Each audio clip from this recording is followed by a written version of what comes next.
Hello दोस्तों। आज की वीडियो में हम बात करेंगे कि क्या भारत दुनिया की चौथी सबसे बड़ी अर्थव्यवस्था है। हाल ही में भारत की अर्थव्यवस्था को लेकर काफ़ी चर्चा हुई है, खासकर इंटरनेशनल मॉनेटरी फंड यानी आईएमएफ की नई जीडीपी अनुमान रिपोर्ट के बाद।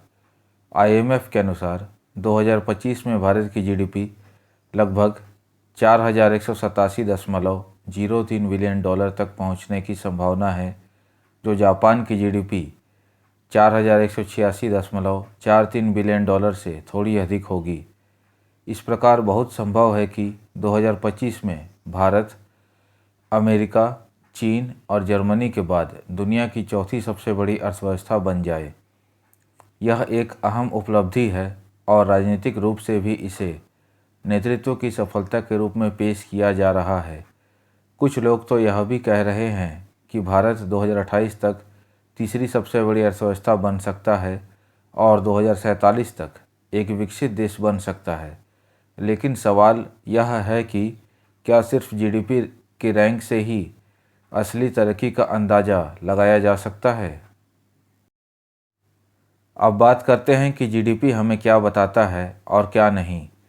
जीडीपी यानी सकल घरेलू उत्पाद अक्सर किसी देश की आर्थिक स्थिति मापने के लिए सबसे अहम पैमाना माना जाता है, लेकिन इसकी सीमाएं भी है।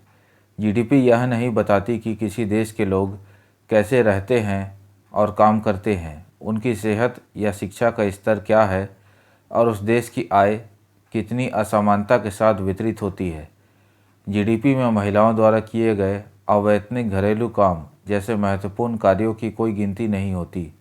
इस कारण से बार बार यह मांग उठी है कि राष्ट्रीय लेखा प्रणालियों को बदला जाए और जीडीपी के एकमात्र उपयोग को ख़त्म करके एक ऐसे संकेतकों को अपनाया जाए जो सामाजिक आर्थिक उपलब्धियों को बेहतर तरीके से दर्शा सके। फिर भी जीडीपी का प्रमुखता से उपयोग अब भी जारी है। हाल के वर्षों में सांख्यिकीय प्रणालियों का राजनीतिकरण किसी भी वस्तुनिष्ठ मूल्यांकन को बाधित कर रहा है। भारत की जीडीपी रैंकिंग को लेकर हो रही चर्चा इसका उदाहरण है। इसी वजह से कभी कभी वास्तविक प्रगति की तस्वीर धुंधली हो जाती है। अंतर्राष्ट्रीय स्तर पर जीडीपी की तुलना करने के लिए सभी देशों की जीडीपी को एक ही मुद्रा में बदला जाता है, आमतौर पर अमेरिकी डॉलर में। इसके दो मुख्य तरीके हैं। पहला है बाजार विनिमय दर यानी market exchange rate.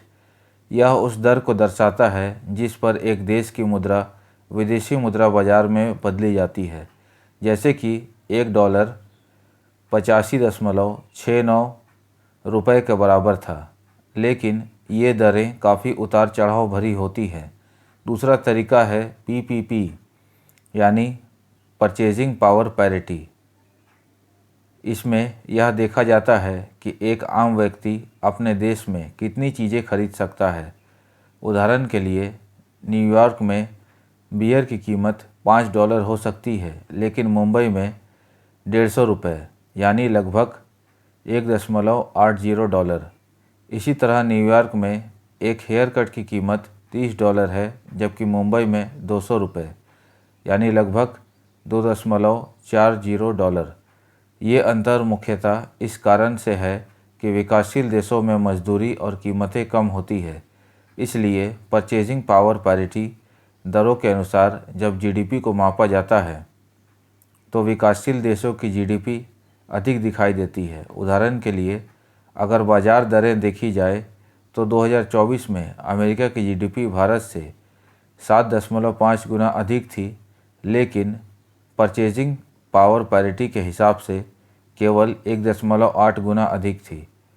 Purchasing power parity तरीका यह समझने में ज़्यादा मदद करता है कि किसी देश के लोग वास्तव में कितने सक्षम हैं। अगर हम पीपीपी के आधार पर जीडीपी की तुलना करें तो भारत की रैंकिंग बहुत अलग नज़र आती है। इस तरीके से भारत 2009 में ही दुनिया की तीसरी सबसे बड़ी अर्थव्यवस्था बन चुका था और तब से अब तक उसी स्थान पर बना हुआ है। लेकिन इसका मतलब यह नहीं है कि भारतीय लोग जापान या जर्मनी के लोगों से ज़्यादा समृद्ध हैं। भारत में चीज़ें सस्ती हैं, मजदूरी कम है, इसलिए परचेजिंग पावर पैरिटी के हिसाब से जीडीपी ज़्यादा दिखती है। उदाहरण के लिए भारत में कृषि में 76% और निर्माण क्षेत्र में 70% असंगठित मजदूरों को न्यूनतम मजदूरी तक नहीं मिलती। इसके अलावा भारत में एक बड़ा अनौपचारिक क्षेत्र है जिसमें कम वेतन, बेरोजगारी और अवैतनिक महिला श्रमिकों की संख्या अधिक है। इसलिए पीपीपी आधारित ऊंची रैंकिंग को आर्थिक समृद्धि का प्रमाण नहीं मान लेना चाहिए। अब आखिर में बात करते हैं निष्कर्ष की। भारत एक बड़ी अर्थव्यवस्था है, लेकिन यह भी सच है कि यहाँ दुनिया की सबसे बड़ी आबादी रहती है।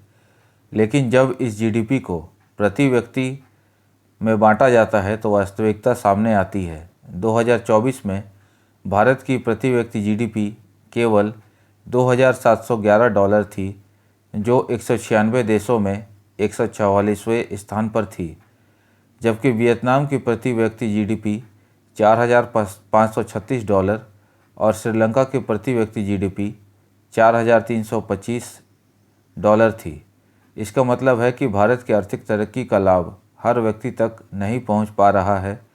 अगर हम यह समझना चाहते हैं कि भारत अमेरिका, चीन या जर्मनी की तुलना में कितना विकसित है, तो हमें शिक्षा, स्वास्थ्य, रोजगार की गुणवत्ता और सामाजिक सुरक्षा जैसे संकेतकों पर ध्यान देना होगा, सिर्फ जीडीपी पर नहीं।